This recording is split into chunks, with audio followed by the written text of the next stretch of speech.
So that's where I got all the rhythm and got into the whole drumming and percussion thing.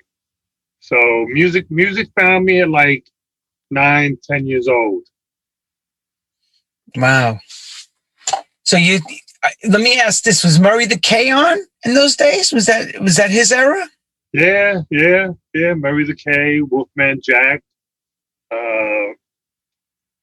Don Kirshner was also more like 70s, but the 60s. I mean, I didn't know a lot of the personalities.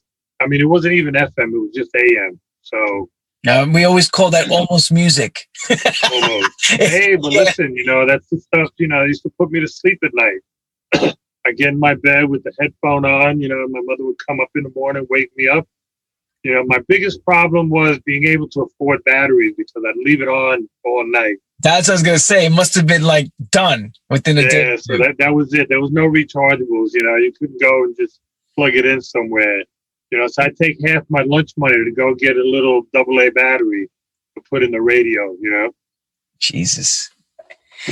Basic, like we laugh about basic stuff like that. Back then, that was huge to have a little AM transistor radio with batteries that worked, especially, right. And you're a young kid. So you can just say, Ma, give me $2. They're working hard. They're working. Yeah, I mean, we're talking. Geez, when I think back, we're talking like 1965, Yeah. So, it's a while, people don't realize, and I realize it more every day now, how fast time flies, when you start thinking of stuff that you've done. Like the other day, I put a post up of Caught Up in One Night Love Affair. I realized I did that 41 years ago.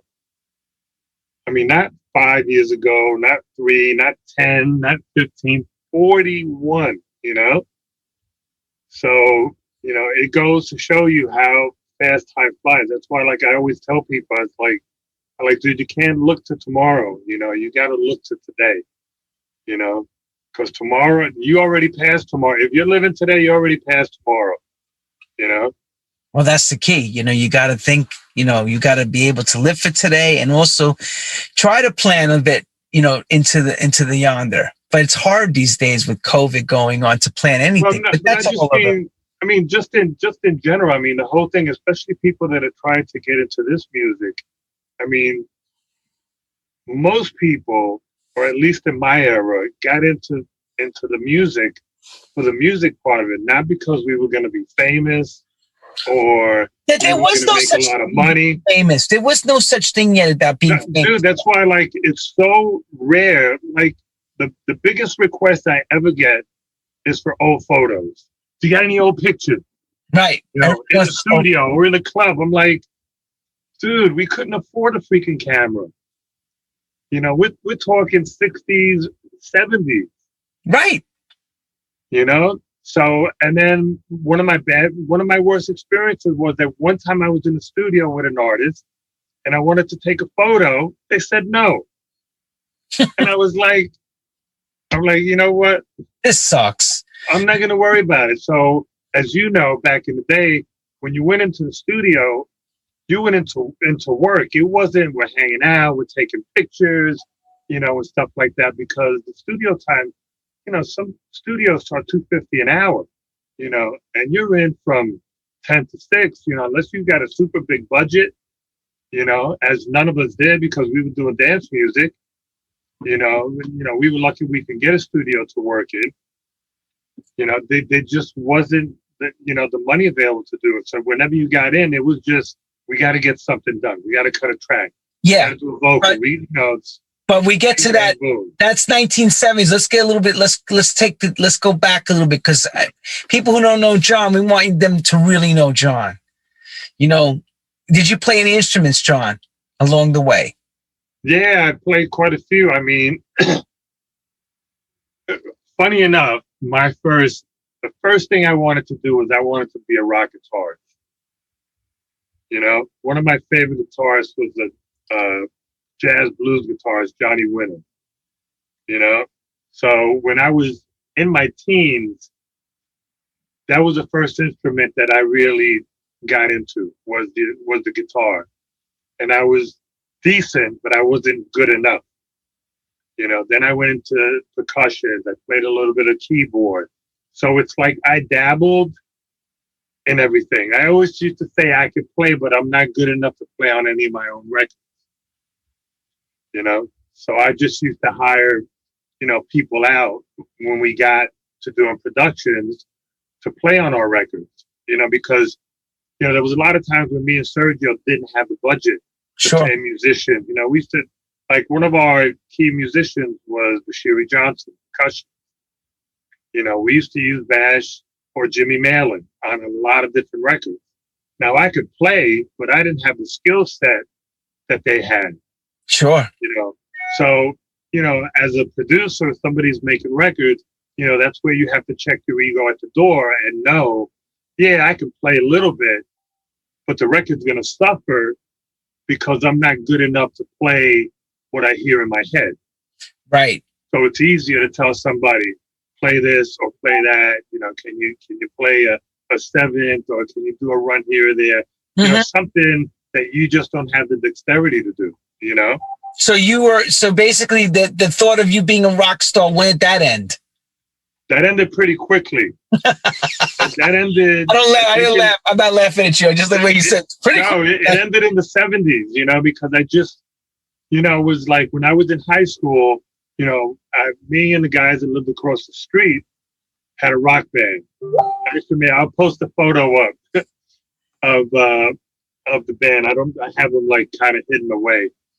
And we played at a high school, right? Okay. We played at what was it? Oh, Castle Hill. I forget the name of the school. We played at the high school. I was like really proud. I had got my Marshall amp. I had a flying V. We were like, the teenagers in the school. Everybody came to the gig, right? And we're playing, right? And everybody's like pointing at me, going like this, and I'm like, why? What's going on? Right. I look around, my amp caught fire. Oh no.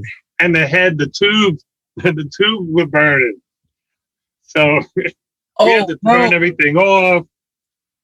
And it was crazy. It was crazy, and I thought we were doing good. We weren't doing good. We were just, fire. So basically you were really on fire. We were on fire. And not fire in the sense that you turned the place out. But you know what? What ended up happening was because all that gear was expensive back in the day. So I went to Manny's. I think it was Manny's on 48th Street, Manhattan, and I bought a used Marshall 100 headstand. And at the time, Marshall was in Westbury. They were part of Korg.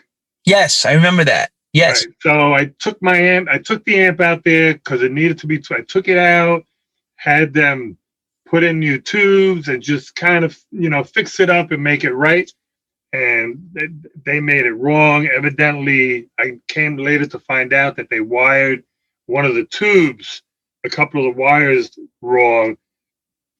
And because I had it cranked on 10 all the time, it just created too much heat and it just burnt up. And it was like, in the gym, fire. And that was. Did Marshall cover you for that? Did they pay you for that amp? Nah, they don't pay for anything, because the thing is, which is like, I had a friend, it's like you take your car to the garage to get serviced and you drive out and 10 minutes down the road, you hear this fucking knocking, you hear something knocking, you're like, wait a minute.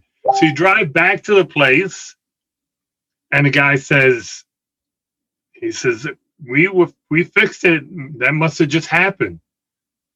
Yeah, right. That's something else. That ain't what this. That had nothing to do with what we fixed. Right. So who? Everybody, put your hands up in the air. Who's had that issue? Left their car out of the garage. Maybe drove 10 miles down the road, and all of a sudden they start hearing a clicking or a banging sound.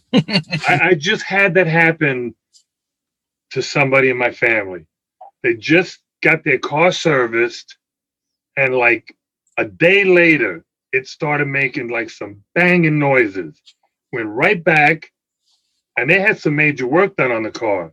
And the guy was like, not me, nothing I did.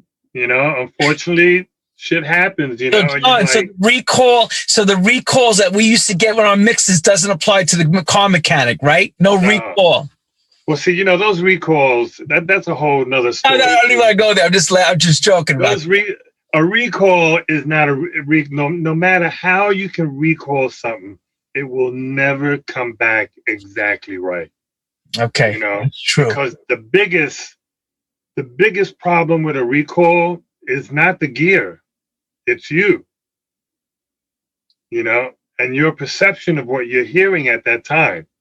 Because you come back the next day, you're listening to something, and it used to happen to us every once in a while. We go to the office and we play something back and say, well, the label says, they think the bass is too loud or the kick's too loud or something.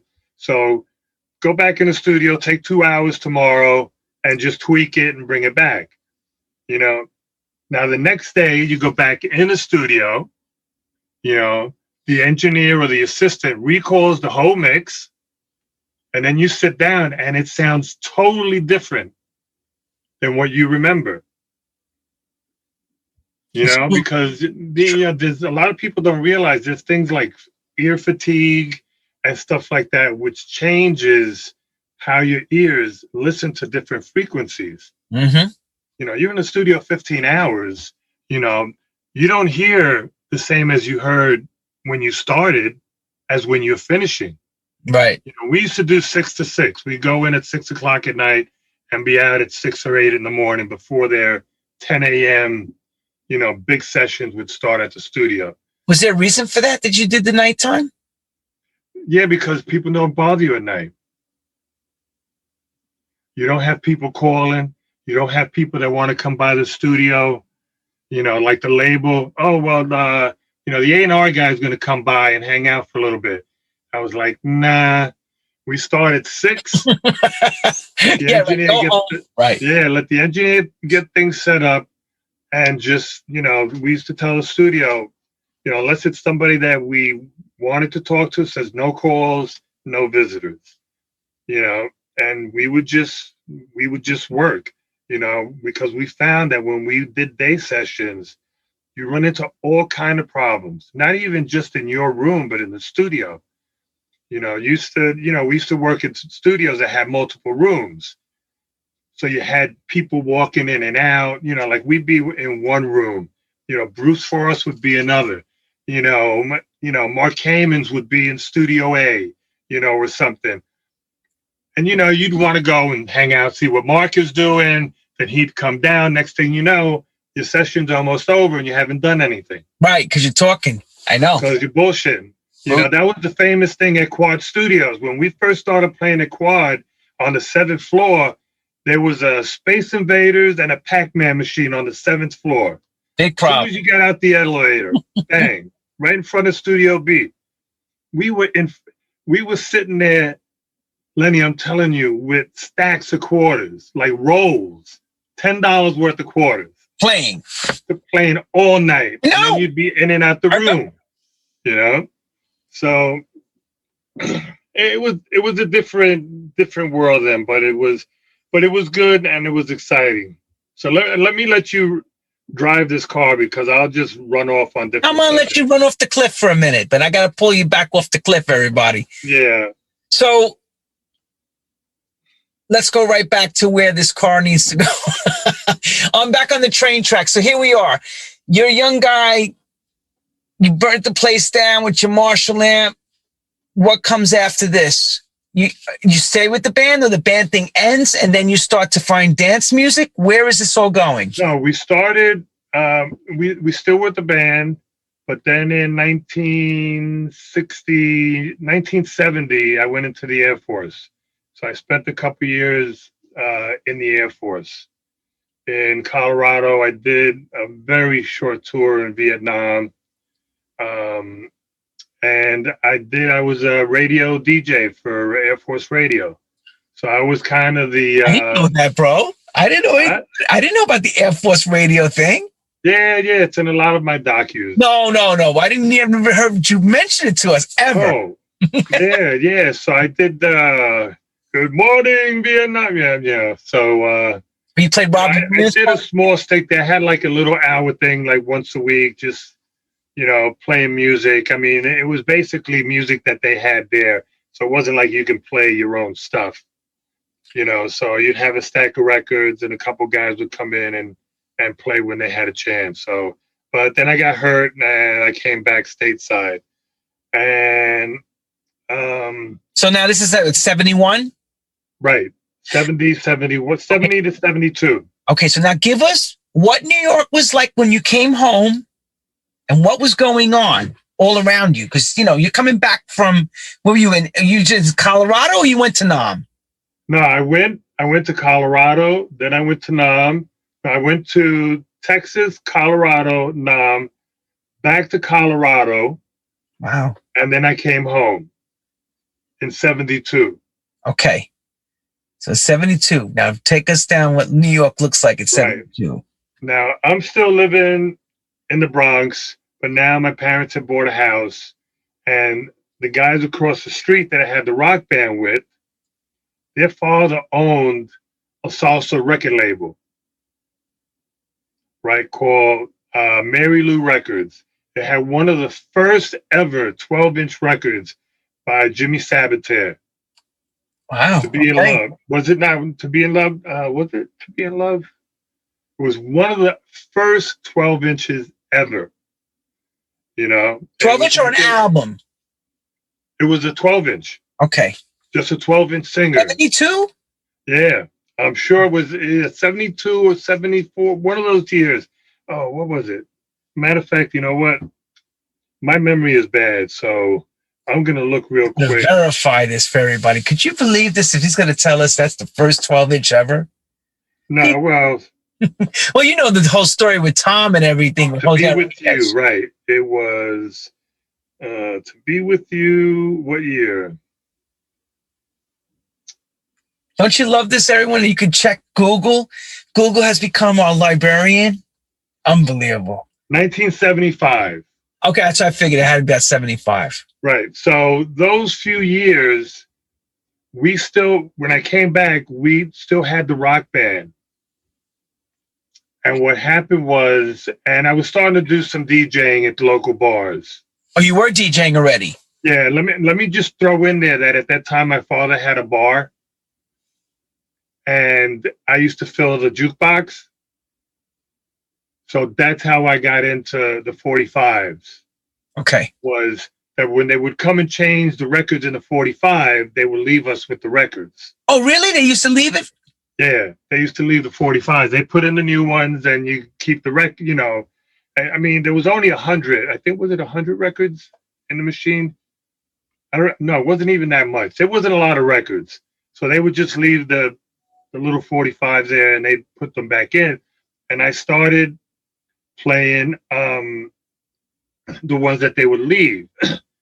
But what happened was, this is where the DJing thing for me started. What happened was that when you had jukebox in your place, right? You didn't own the jukebox, right? So the guys would put the jukebox in your bar, and then what you used to do was you used to take nail polish and you used to color the quarters red.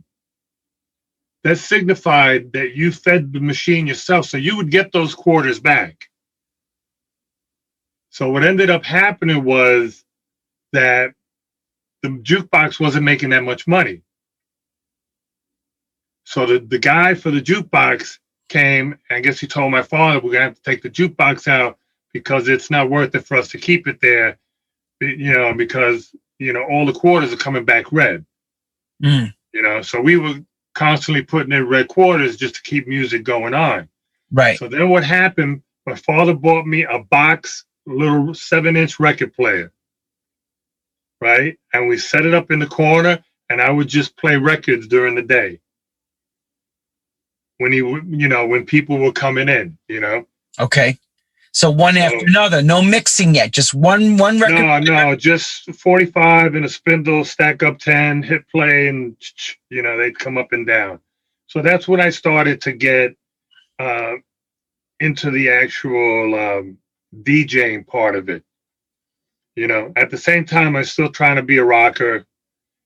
The guy across the street had a label and he was recording artists. So the band, we used to always go to the studio because he said that if there was ever spare time at the end of a session, that they would record us.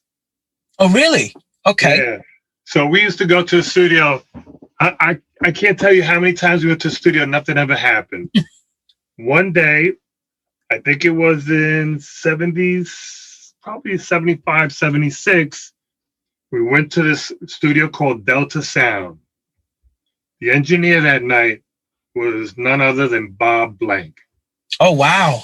This was before Bob opened up Blank Tapes. Blank Tapes, right. Bob Blank.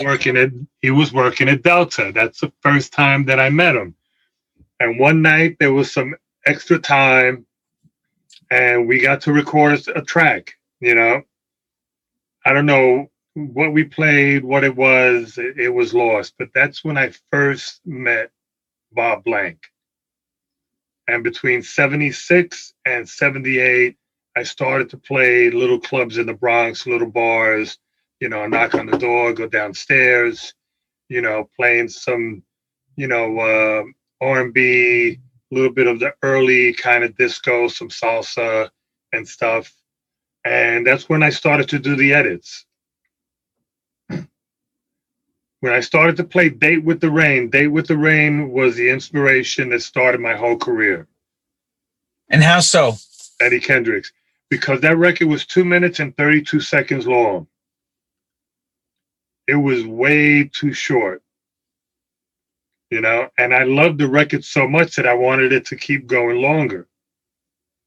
So what I ended up doing was I had a cassette deck in my house. Okay. And I learned how I figured any of this out. I don't know. I learned how to determine where the distance between the record head and the playback head. So I could determine when you hit record, where it would actually jump into the tape. So wait a minute, Ron. Wait a minute. You're telling me that you just decided to figure this out. Never thought about, you had musical training, understanding beats per minute, or any of that it just happened? The pause in the record head, Well, no, I was just trying to figure out how I could try to make the record longer without to stop. So with Eddie Kendricks, what I did was I would play the record, I would record it up to a certain part that I wanted. Then I would stop the cassette, I would take it out, I'd take a pencil and wind the tape back until I got, to how many, I figured out, I think it was like 2 or 3 turns. I was on a Sony TCM 730 tape recorder. Never forget it. It was a black, had little effects. So I go back, I turn it 3 turns, and this way I would play the record. And when I wanted it to start, when I hit record, I knew how long it would take for it to get to that part. It's almost like, how you would take a reel and you would scrub the head. You scrub it. Yeah, you can get that doom. Right. Doom. Right, but on a cassette, you couldn't scrub. There's no way to do that. So I used it, I figured out if I stopped it here, I took a pencil and I played it, and then I figured out with the counter and how many turns it would take to get that. And that's how I started doing the Sunshine edits. Wow. Off a cassette. Off a cassette. With the hiss and all. With whatever came with it. And there's something when you listen to that stuff back, you're like, wow. It sounds terrible, but it's part of history.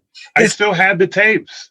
I know you do. I know you have those tapes. I have the cassettes, and then I bought a Tascam 3340. Right. And a Sony, and I started to do the reel-to-reels, and that's when I started to doing the Deadly Medleys and but here's the question now. You're now by yourself hanging out, working Dad's bar, doing all that stuff, DJing here, there, and everywhere. Was there any go-tos at that time when you were figuring out this pause play thing with the cassette? Was anybody else doing this that maybe you heard a record or somebody mentioned something? I didn't hear about any of it until I went to Sunshine.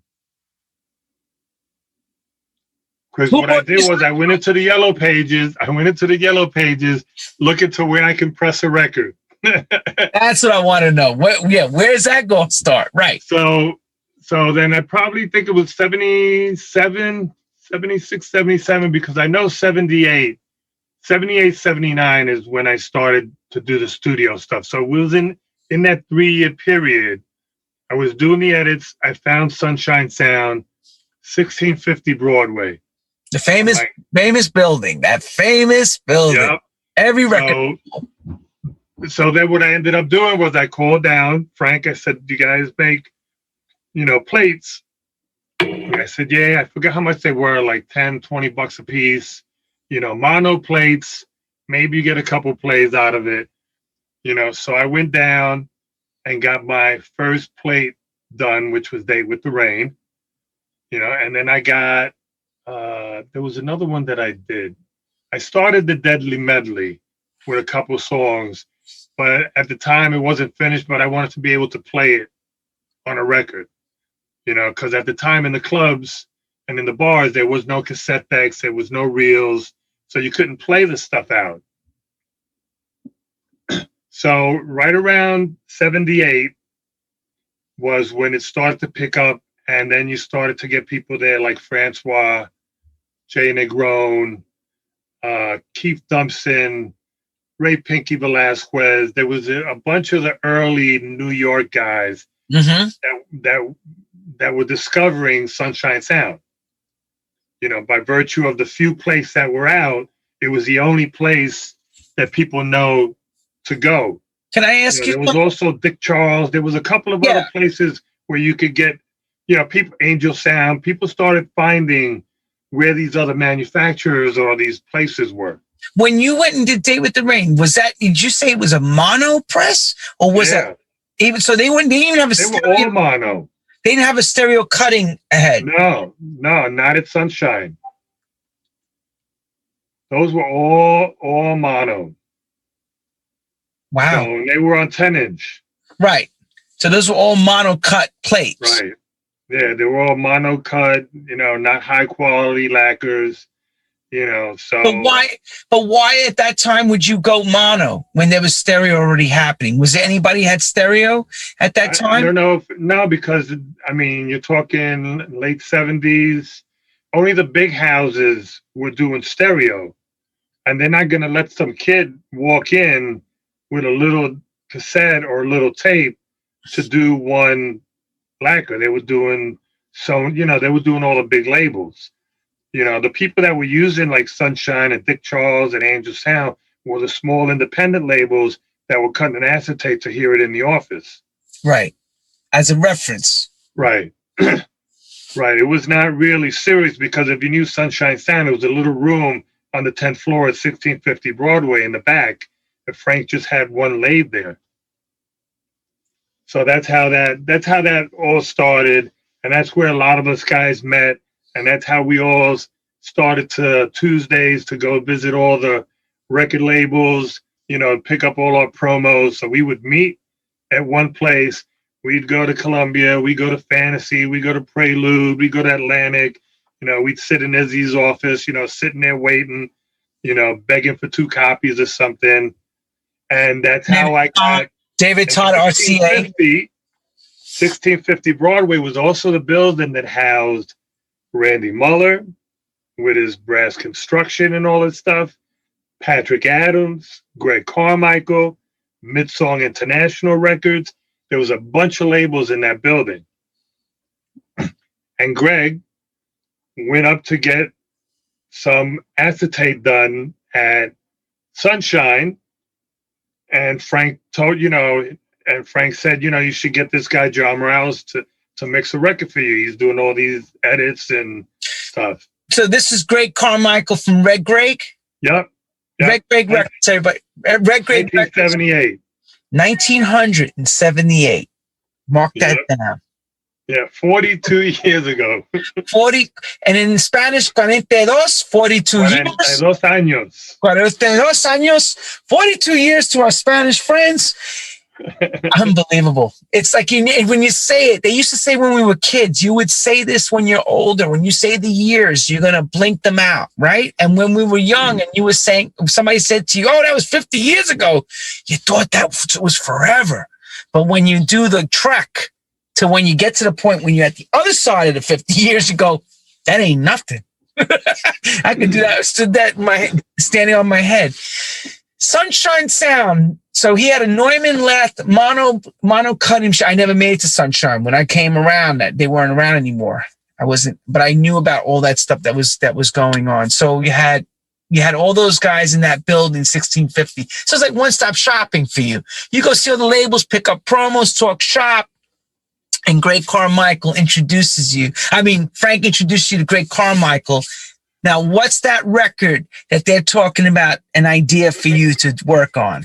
Well, what happens is, what happened was at the time, because I became a little bit popular with the acetates, Frank asked me if I wanted to sell them there. He said, if you want, I'll sell the acetates. I'll give you $1 for every one I sell. And I was like, all right, that's cool.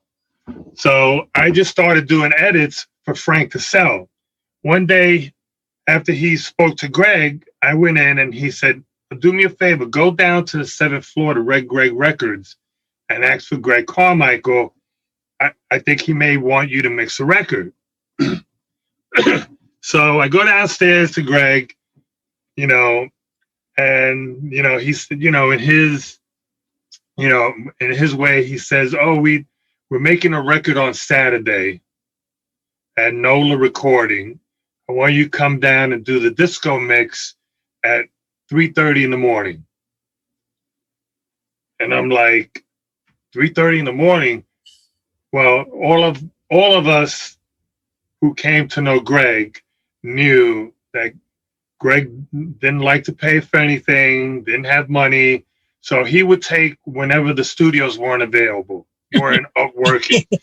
So he had like weird hours. You'd go in the session at 3:30 in the morning on Monday night, yeah. Tuesday morning. Come in 3:30, everyone. Yeah, NOLA Recording. It was on 57th Street in the Carnegie Hall building. I think it was on the 12th floor.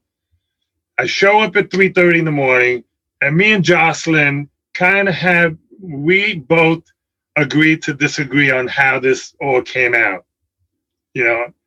I saw it. I walked in, and Jocelyn was in the control room, and she was singing Caught Up in a One-Night Love Affair, finishing it.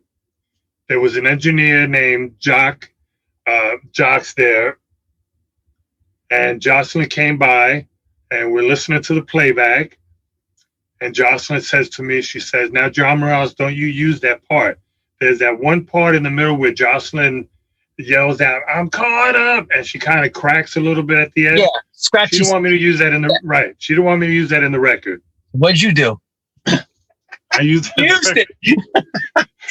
Don't ever tell a producer because it worked. Use it. You hear me? Never say that. Just what I wanted, it worked. So then everybody left. Patrick left, and Greg said, "Okay, John, do your thing. Give me do the mix with." So I sat there, kind of didn't know what I was doing, but I didn't know what I was doing, but I knew what ideas I wanted to implement. But wait a minute. So hang on. You're walking in, you hear the song for the first time. She's tracking it.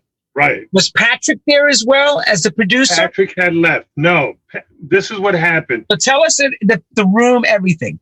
No, Patrick had already cut the track with Terry Gonzalez.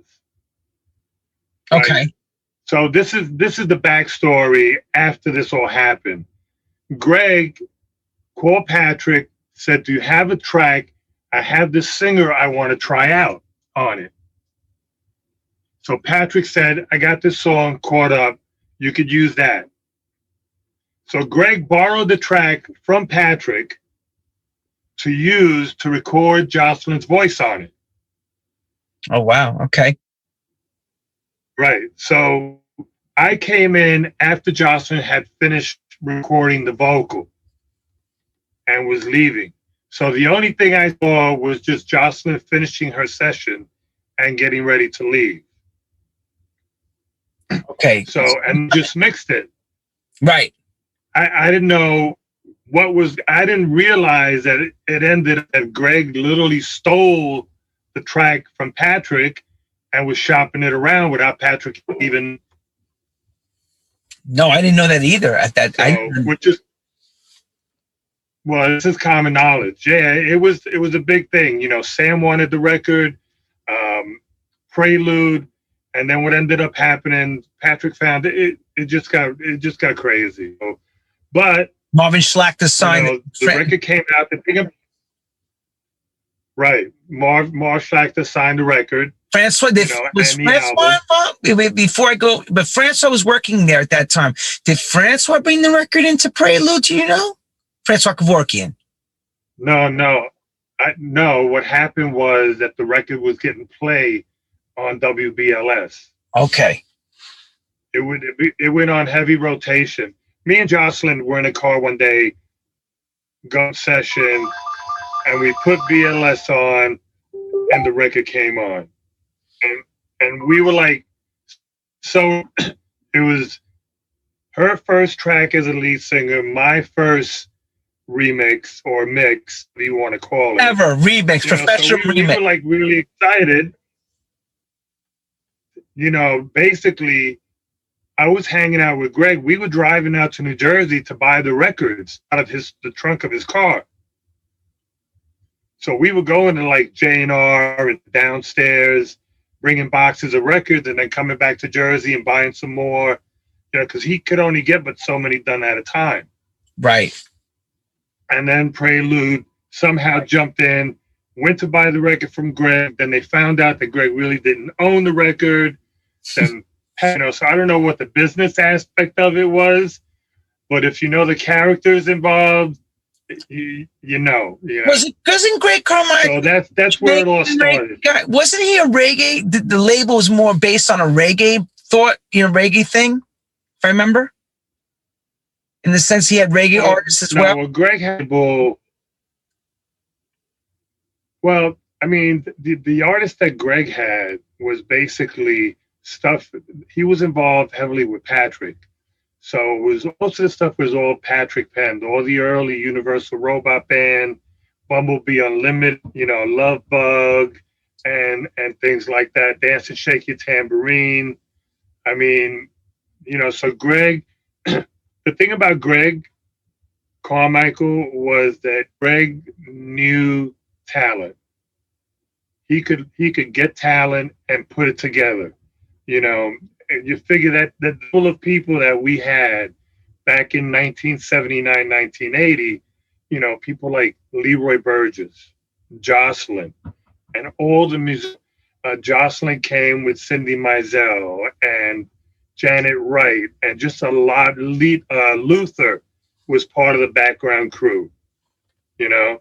So he aligned himself with all those musicians that were just in it for the music, you know. Right. So a lot of us, you know, we never got paid, and we've had this conversation before. Oh yeah, I know. My decision my decision in 1979, 1980 was, do I want to do this knowing that I'm not going to make any money off of it? You know, am I going to use this for my education, my OJT? So what I decided to do was, I decided that everywhere that Greg and Patrick went, I was going to be there. You know, whether they asked me to go or didn't, I was just going to, I showed up at Blank Tapes, I showed up wherever. So I became part of the crew. Okay. So I was there for the recording of all that stuff, like the whole Log album. I'd sit right next to Leroy with Bob Blank at Studio A at Blank Tapes when we were recording all that stuff. Barely Breaking Girl, Let's Do It, Sweet Thing, all those records I was a part of. All the Inner Life stuff, every single one I was. You know, the only thing was that I never got the right credits for what I was doing. So let's give you credit now. What were you doing? So explain to the people what was going on when you... I mean, I was doing stuff that I didn't know how to do. One night, I'll give you an example. One night, it was just me and Jocelyn in the studio. And we produced and I recorded. I mean, by that time, I learned what the red light means. When the red light's on, that means you're recording. You know? So I was learning. I mean, I learned everything I know about engineering, basically from Bob Blank and Butch Jones and Joe Alata, the three core engineers that Blank. So everything I learned was watching them. So there was a song on, I think it was In a Life One called You.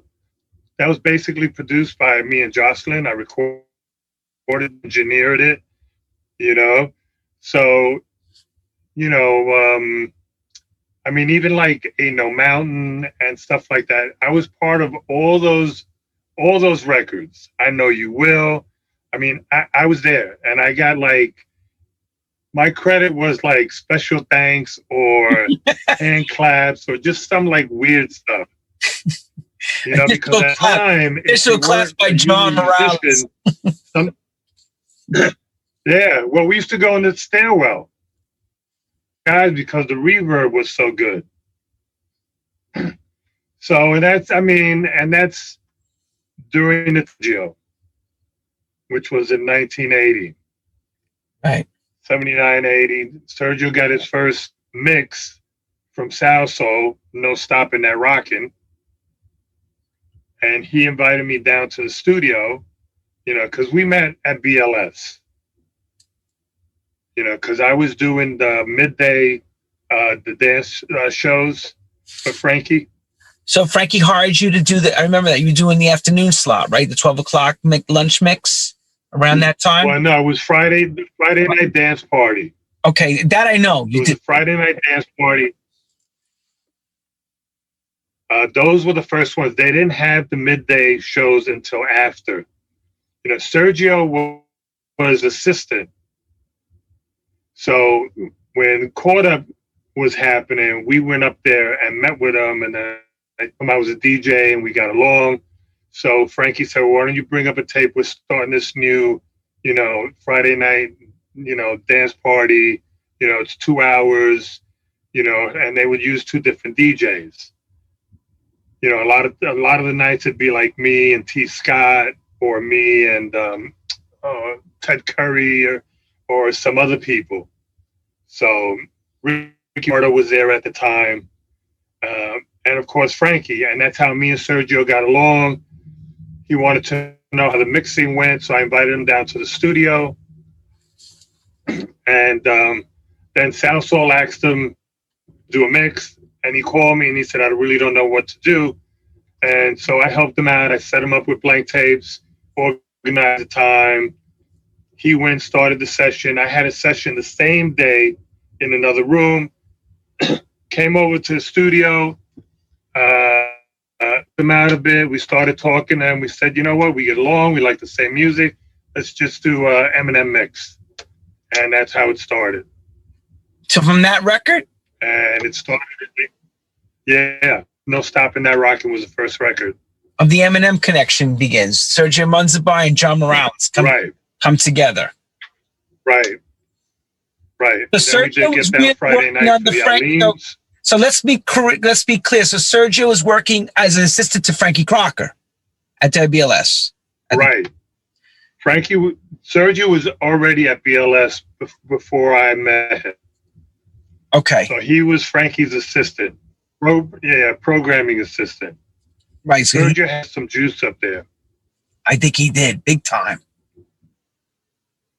He definitely had juice. I mean, it did hurt us when we started doing the mixing, to be honest.